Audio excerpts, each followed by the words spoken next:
Capítulo 10. Na folha de pagamento de Deus. Apesar da rápida sucessão de eventos em 1948, tudo pareceu calmo durante os 2 ou 3 anos seguintes. Isso é, no que dizia respeito ao meu chamado para o ministério. Foram tempos difíceis para mim. Eu não podia compreender o que Deus pretendia em relação à minha vida. Seria eu muito imaturo? Precisava de preparo? Ou quem sabe, estava enganado quanto ao chamado para a obra de Deus. O trabalho na base do exército corria bem. Eu era intendente de uma unidade de engenharia e tinha a meu cargo toda a folha de pagamento. Além disso, era responsável por todos os depósitos do quartel, o que representava um controle de materiais no valor de milhões de dólares por ano. Era um tremendo desafio distribuir nossas tropas pelos nossos mais de 300 edifícios e manter os homens supridos com roupas e equipamentos. Mas me agradava o desafio de enfrentar uma tarefa difícil. Todavia, o serviço na base não podia tomar o lugar de um ministério integral dedicado a Jesus Cristo. Assim, sentindo certo desalento, continuei orando para que Deus me mostrasse o que fazer. Outra coisa que começava a me deprimir era a crescente ceticismo de Joyce acerca do batismo no Espírito Santo. Eu não havia tomado conhecimento desse problema até que nos mudamos para Sea Point. Desde sua conversão, Joyce se mostrava uma cristã entusiasta e, embora eu tivesse recebido o batismo antes dela, estava confiante de que ela receberia esta mais profunda experiência. Mas depois de termos frequentado a missão por algum tempo, suas dúvidas começaram a se revelar. Você sabe, ela me disse um dia, Deus me perdoe se eu estiver errada, mas é difícil acreditar algumas das coisas que eles pregam na missão. O quê? Falei um tanto surpreso. Do que você está falando? Bem, esse negócio de cura, por exemplo. Não quero ser cética, Bob. Você sabe que eu amo o Senhor. Mas se Deus ainda hoje opera milagres, então por que você não está curado? Eu sei, respondi, mas Deus realiza curas hoje. Lembra o que eu lhe contei sobre Hope Anderson e como Deus a curou da distrofia? Sim, isso foi notável, mas por que não funcionou com você? Eu não sei. Deus deve ter suas razões. Sim, é isso que eles dizem lá na missão. E o que mais podem eles dizer? Podiam ser honestos e admitir que talvez estejam errados a respeito da cura e de algumas outras coisas. Outras coisas? Como por exemplo? Como por exemplo essa conversa acerca do batismo no Espírito. Mas Joyce, por que você sempre precisa duvidar disso? Justamente porque eu não vejo nenhuma evidência de todo esse poder do qual eles estão sempre falando, ela replicou. Eles falam do poder de testemunhar, mas dificilmente alguém salva. Eles falam do poder de cura aos enfermos, mas ninguém é curado. Bob, é difícil acreditar em um poder que não opera. Mas você precisa admitir que o batismo tem produzido enorme mudança em muitos deles. Fiz questão de lembrá-la. É verdade, ela disse olhando-me diretamente nos olhos. Nisso devo concordar com você. Todos os batizados no Espírito Santo agora batem palmas e gritam aleluia. Mas, Bob, não é esse o poder que Jesus mencionou. Puxa, de algum modo eu sabia que ela estava certa. Sentei-me ali em silêncio, pensando no meu próprio batismo no Espírito Santo na casa de McQuaid. Embora tivesse sido uma experiência gloriosa, eu precisava admitir que não estava inteiramente satisfeito com o poder que vinha se manifestando em minha vida desde aquela experiência. Algo estava bloqueando o pleno fluxo do Espírito Santo, mas eu não era capaz de encontrar a chave para esse mistério. Fui para a cama naquela noite um tanto quanto desanimado. Eu mal sabia quão perto estava de encontrar a resposta. No outono de 1951, soube que havia sido indicado para uma promoção na base. Isso significava que logo estaria ocupando o mais alto posto em nossa unidade. Se Deus me queria no ministério, eu não podia compreender porque Ele estava me abençoando no exército. Quase na mesma ocasião, as pessoas da missão estavam tentando decidir quem mandariam como delegado à grande convenção a ser realizada em Manhattan Park Campgrounds, em Joanesburgo, a 1.500 quilômetros ao norte. Como eu era vice-presidente da mocidade e tinha uma semana de férias a gozar em outubro, na mesma semana da convenção, aproveitaram uma verba de $25 para enviar-me como delegado. De acordo com o que o pastor Cropton me disse, eu participaria de uma dupla festa espiritual. A convenção da mocidade devia encerrar-se na quinta-feira à noite e o reavivamento espiritual de cura Brownsholt teria início na sexta-feira no mesmo auditório. Teria sido uma bênção se toda a minha família pudesse ter ido, mas tínhamos 6 crianças naquela época e a viagem ficaria muito dispendiosa. Por isso, Joyce concordou em ficar em casa enquanto eu fazia a viagem a Joanesburgo. Eu já ouvira muito acerca do maravilhoso ministério de cura de F.F. Bosworth, autor do livro Christ the Healer, Cristo, o que cura. Muitas pessoas diziam que milagres inacreditáveis ocorriam em seus cultos, como cegos que passavam a enxergar, surdos que passavam a ouvir e aleijados que passavam a andar. Eu estava ansioso para verificar se o que ouvira era realmente verdade. Quem sabe, talvez, eu até mesmo fosse curado da asma. Quando cheguei à área do acampamento, o Manhattan Park Auditorium estava vibrando de emoção. Era uma enorme construção de chapa ondulada, com os 4 lados abertos, construída especialmente para a convenção religiosa. O edifício se vangloriava de poder receber 9.000 pessoas sentadas, contando as cadeiras na ampla galeria. Que tremenda sensação ver jovens cristãos de toda a África do Sul enchendo o grande tabernáculo. Na quinta-feira à noite, o presidente da reunião avisou a todos o que planejavam ficar o resto da semana para o reavivamento Bosworth, que tratassem de chegar cedo se quisessem ocupar bons lugares. Por isso, na tarde de sexta-feira, dirigi-me ao auditório e sentei-me em uma cadeira na segunda fileira, bem na frente. Se aquelas curas eram reais, eu queria vê-las bem de perto. Não que estivesse duvidando, como Tomé, mas depois de muitas conversas com Joyce, eu precisava saber a verdade. Senhor, falei, a cura divina opera ou não opera? Se ela opera, e assim eu creio, espero que não te importes que eu fiscalize tão de perto a tua ação. O culto só estava programado para começar à noite, mas olhando ao meu redor, notei que não era o único que viera tão cedo. Na realidade, várias centenas de pessoas já se espalhavam pelo auditório e mais gente continuava chegando. Na hora de começar o culto, todos os lugares estavam tomados e a multidão excedente se espalhava sobre a grama em torno do auditório aberto. O espaço diante de mim, entre os assentos e a plataforma, estava repleto de cadeiras de rodas e macas. O organista tocava hinos evangélicos conhecidos. O culto começou com todos aqueles milhares de pessoas elevando a voz em um hino. Mais tarde, o evangelista auxiliar pregou um breve sermão. E depois que o evangelista terminou sua mensagem e nós oramos em silêncio, o Espírito Santo começou a mover-se com grande poder sobre aquela congregação. Eu ouvia pessoas soluçando à minha volta. A primeira coisa que constatei foi que eu também estava chorando.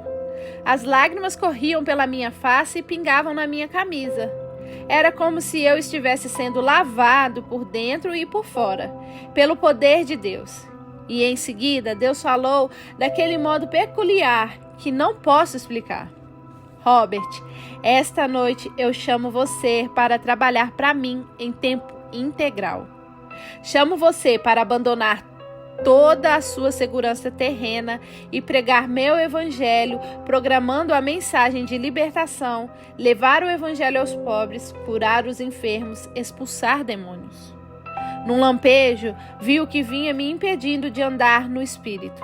Fazia 3 anos que Deus estava esperando por minha decisão. Eu iria ou não me dedicar ao seu serviço com fé e obediência em tempo integral. Por alguma razão, eu imaginava que quando Deus quisesse que eu deixasse o exército, Ele transmitiria as condições para que eu me sentisse compelido a efetuar a mudança. Mas agora eu via tudo sob a nova luz. Deus não me forçaria a sair. Se eu deixasse o exército, seria por minha própria escolha. Deus havia me chamado. Cabia a mim dar o passo de fé e responder ao seu convite. Pensei em Abraão deixando Ur dos Caldeus. Deus não o obrigou a mudar-se, não é mesmo? Ele simplesmente revelou sua vontade e coube a Abraão decidir dar ou não aquele drástico passo de fé e deixar Ur. Nesse momento percebi com certo constrangimento que essa era a mesma lição que Deus me havia ensinado muitas vezes. Ele queria que eu andasse pela fé, mas não andaria em meu lugar. Se eu me dispusesse a andar, ele abriria o caminho diante de mim. Mas se insistisse em ficar parado, nada aconteceria. Chorei muito. Eu sabia que a hora da decisão havia chegado. Senhor, falei, minha mulher está a 1.600 quilômetros daqui. Ela não entende essas coisas. Ela não compreende o batismo no Espírito. Mas se esta é a sua vontade falando a mim, minha disposição é ser obediente. Abandonarei minha posição na base e te seguirei. Eu estava ciente da seriedade do que estava dizendo. Deixar um bom emprego e dispor-se a servir a Deus sem garantia nenhuma espécie de remuneração parecia uma loucura, especialmente para Joyce. De fato, uma decisão como essa poderia facilmente prejudicar a minha família, a menos que o Senhor realmente fizesse parte da decisão. E isso eu devia verificar com certeza. Não podia haver enganos. Senhor, falei de novo. Decidi descobrir se esta é realmente a tua voz me falando, e não apenas uma ideia minha. Por isso, como um sinal para mim, peço-te que batizes a Joyce no Espírito Santo, e que isso aconteça logo. Que seja uma tarde de sexta-feira. Então terei certeza de que tu falastes. Eu sabia quão facilmente as pessoas podem enganar-se no que diz respeito à orientação. E certamente Deus não se incomodaria se eu fizesse uma pequena verificação dupla. Afinal de contas, eu já havia visto muitas pessoas correndo atrás de sombras e cometendo sérios enganos. Foi então que Bosworth, com seus 74 anos de idade, levantou-se e começou a falar. Era um homem alto, cheio de dignidade, que já havia ministrado a milhões. Durante alguns minutos, ele falou àquela multidão de 10.000 pessoas acerca do poder de Jesus. Agora, ele prosseguiu, há aqui 9 pessoas que sofreram de operação de mastoide. Alguns de vocês estão parcialmente surdos, outros estão totalmente surdos. Onde vocês estão? Fiquem de pé, se puderem me ouvir. Ou, se alguém está sentado junto com essa pessoa surda, traga ela à frente. Logo, 9 pessoas surdas ou parcialmente surdas estavam de pé na frente daquele auditório. Bosworth desceu e colocou as mãos sobre elas, uma por uma. Tu, demônio surdo, sai dessa mulher em nome de Jesus, ele ordenou. No mesmo instante, a mulher levantou os olhos maravilhada e disse, eu posso ouvir. Eu posso ouvir. A assistência prendeu a respiração. Cada uma daquelas pessoas começou a ouvir. Em cada caso, Bosworth gastou algum tempo para testar o resultado após a oração, de modo que todos os presentes pudessem ver o que havia acontecido. E isso foi feito noite afora, pois muitos outros milagres aconteceram. Quando o culto chegou ao fim, eu sabia, sem dúvida alguma, que Deus realmente opera milagres hoje. Na noite seguinte, eu me sentia como se pudesse confiar em Deus para qualquer coisa. Quando chegou o momento de orar pelos enfermos, sentei em um lugar e orei com o evangelista. De repente, surgiu uma agitação à minha frente. O que está acontecendo aqui? Perguntei a mim mesmo, levantando rapidamente os olhos. Vi então 2 mulheres que, com as costas quebradas, haviam sido trazidas em macas. Ambas se puseram de pé e começaram a louvar a Deus, uma abraçando a outra e dançando de alegria. Um cidadão que usava uma bota ortopédica com um suporte de ferro, arrancou o suporte e viu sua perna crescer 6 centímetros. Nessa ocasião, as pessoas começaram a gritar e a bradar em todo o auditório. Alguns que tinham as juntas das pernas enrijecidas começaram a andar para lá e para cá nos corredores. Outros, antes incapazes de ver, exclamavam: "Eu posso ver! Eu posso ver!" Todos choravam.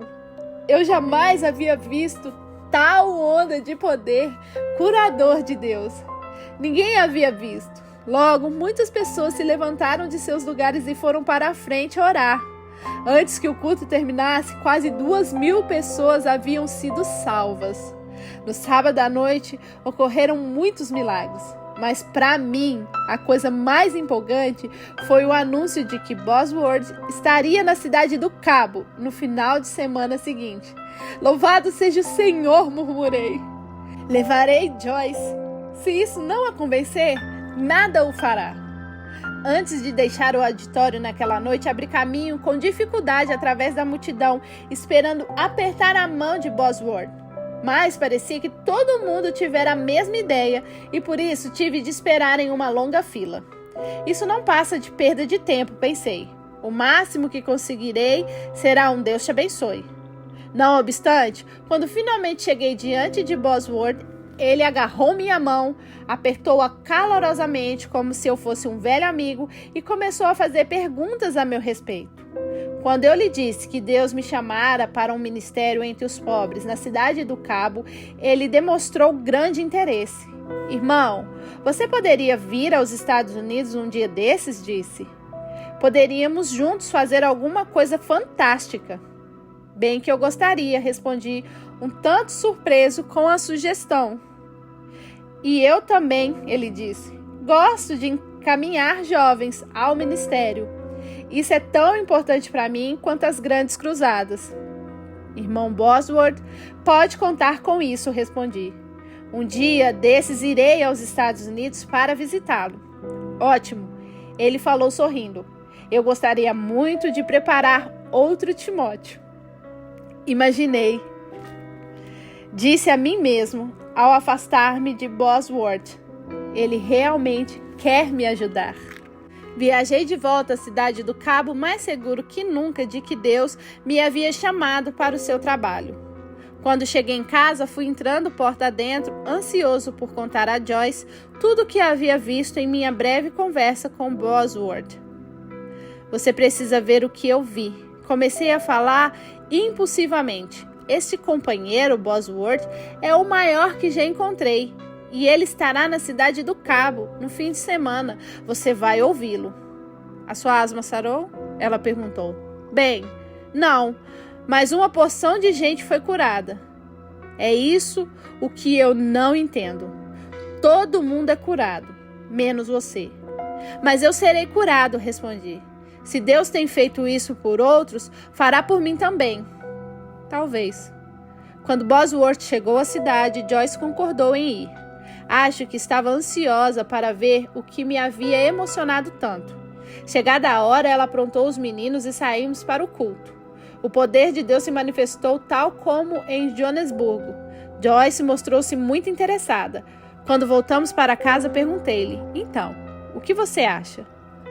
Lágrimas brotaram de seus olhos. Foi lindo, ela falou, muito lindo, mas bem depressa a campanha chegou ao fim. E Bosworth se foi. Joyce, falei, tenho a sensação de que isso é apenas o começo do que Deus quer fazer nesta cidade. Sim, ela respondeu. Gostaria de saber se alguém algum dia voltará aqui. Não sei, respondi. Mas mesmo que ele não volte, a obra de Deus precisa ser levada avante. Sim, mas como?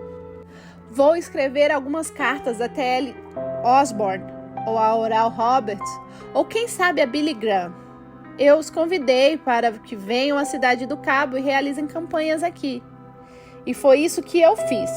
Mas todos eles me responderam que estavam sinceramente comprometidos por um longo tempo.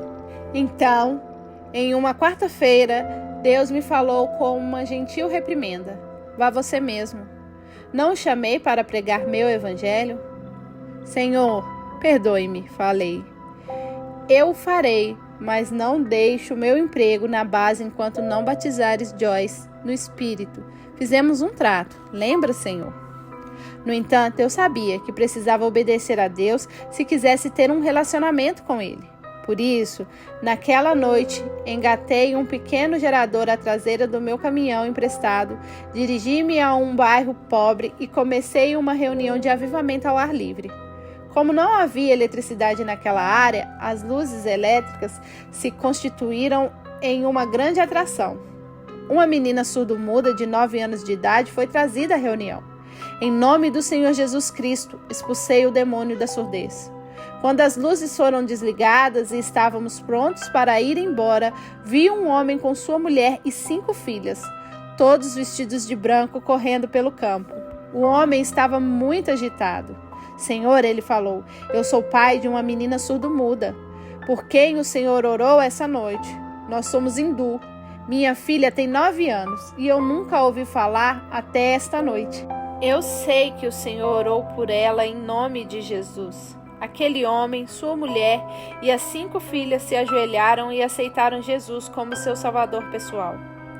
As reuniões cresceram cada vez mais até que, em 3 semanas, cerca de 15.000 pessoas se reuniram em campo aberto. Em uma única noite, cerca de 5.000 pessoas aceitaram Jesus como seu salvador. Outra noite, um dos profetas da Universidade da África do Sul, em Petrólea, estava passando por ali. Seu nome era Sr. Trump. Ele viera à cidade do Cabo desfrutar alguns dias de férias na praia. Sendo cristão, sentiu-se fortemente interessado na grande multidão que compartilhava a palavra de Deus. Estando ali, por fora da multidão, ele nos contou depois. Ouvia-me dizer que um homem com hérnia estava de pé na assistência e que Deus queria curá-lo. Sentiu logo que era ele, o homem citado. Embora ninguém soubesse do seu sofrimento, a não ser ele e Deus, fazia 19 meses que ele vinha orando para que Deus o curasse. No momento em que eu mencionei o fato, ele levantou a mão, reconhecendo sua condição, e em nome de Jesus Cristo eu ordenei que a aflição o deixasse. No mesmo instante, a hérnia desapareceu. Naquela época, eu lia todos os livros que podia encontrar relatos com a fé. Li a biografia de Smith Wexford, Charles Finney e John Wesley. A impressão cada vez mais profunda era de que Deus me queria no seu serviço em tempo integral. 3 semanas após o reavivamento Bosworth em Joanesburgo, Deus se manifestou a mim de modo especial. Como de costume, saí para trabalhar naquela manhã de sexta-feira. Cerca de 4 horas da tarde o telefone tocou. Era uma amiga da irmã Gladys Webster, irmã Maud Solomon. É o irmão Tom que está falando? Ela perguntou. Sim, respondi. Que barulho é esse? O que está acontecendo aí? Oh, ela riu. Estou contente de que você possa ouvir. Muito bem. O que é? É sua mulher falando em línguas. O Senhor Deus acaba de batizá-la com o Espírito Santo. Você está brincando. Não, é verdade. Escute. E a irmã Maud parou de falar para que eu ouvisse claramente a voz de Joyce. Não havia dúvida. Minha mulher estava orando em alguma língua desconhecida. Louvado seja Deus, falei. Foi exatamente por isso que eu orei. Foi? Sim, irmã. Hoje faz 3 semanas que eu disse a Deus que se Ele me queria em tempo integral no ministério, precisaria batizar Joyce no Espírito Santo. E que isso deveria ocorrer em uma sexta-tarde. Não, ela comentou espantada.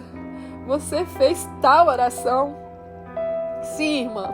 E aconteceu exatamente como você pediu em oração. Sim. Jesus não é maravilhoso? Coloquei o telefone no gancho e sentei-me ali por um momento em êxtase. Senhor, orei depois. Não precisa dizer mais nada.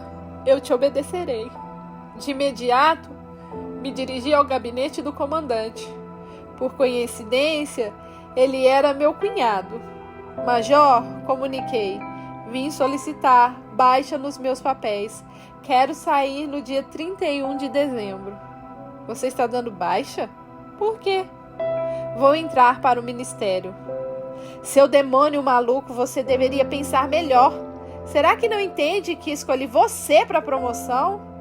Não demora muito e você será o primeiro homem nesta unidade. Eu sei, mas Deus me disse para sair. Você pensa que eu vou acreditar nisso? Porque em nome do bom senso, Deus diria a você uma coisa tão idiota como essa. Não sei, repliquei com um sorriso. Ele deve ter algo em mente. O comandante meneou a cabeça, demonstrando incredulidade. Você ficou maluco por causa desse negócio de religião, não ficou? Ele zombou. Logo você terá Joyce tão doida quanto você. Acho que ela já está, repliquei. Esta tarde, ela ficou cheia do Espírito Santo.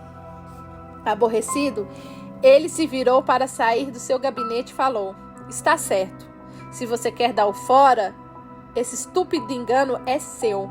Mas quando estiver morrendo de fome, não venha chorar no meu ombro. Quando cheguei em casa naquela noite, Joyce lançou seus braços ao redor de mim e chorou de alegria por sua recente experiência no Espírito. Oh, Bob, é tão maravilhoso, soluçou. Sinto como se estivesse uma vida completamente nova.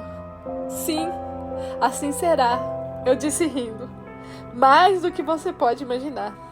O que você quer dizer com isso? Ela perguntou, afastando-se e me olhando com os olhos cheios de lágrimas. Vou dedicar-me ao ministério em tempo integral. Você está deixando seu emprego na base? Sim. Posso comprar meu desligamento por 52 libras inglesas. Por um momento, ela ficou muito séria. Do que viveremos? Doçura, falei. O Deus que me chamou também proverá. Ela começou a rir e gritou: viva! Vamos entrar na folha de pagamento de Deus. Ali ficamos por longo tempo, rindo e chorando. Por alguns dias oramos ardentemente pedindo o dinheiro de que precisávamos. De fato, concordamos em orar pedindo a soma de 63 libras, 52 para pagar o direito de desligar-me do exército e 11 para alguns dias de férias. Naturalmente, com a minha asma, eu poderia ter sido conduzido facilmente a uma pensão no valor de 100% do meu salário, mas eu tinha certeza de que Deus me curaria. Por isso, achei melhor que seria comprar minha baixa. Fui a uma reunião de oração certa noite. Havia decidido que precisava orar fervorosamente por 63 libras naquele momento. Quando voltei para casa, havia um homem conversando com Joyce no portão. Irmão Tom, ele falou, sua mulher recebeu um cheque para você. Sim, respondi. 63 libras? Ele olhou para mim com surpresa. Como você sabe? Sua mulher o avisou ou algo semelhante? Como eu poderia ter avisado? Joyce o interrompeu. Você me entregou o cheque há poucos minutos e ficamos aqui conversando desde que você chegou. Sim, naturalmente, ele falou, voltando-se para mim. Mas como você soube? Bem, repliquei, eu acabo de orar pedindo 63 libras e quando oro, espero que Deus responda. Ele estava espantado. É um milagre, falou. Espere até eu contar isso para minha mulher.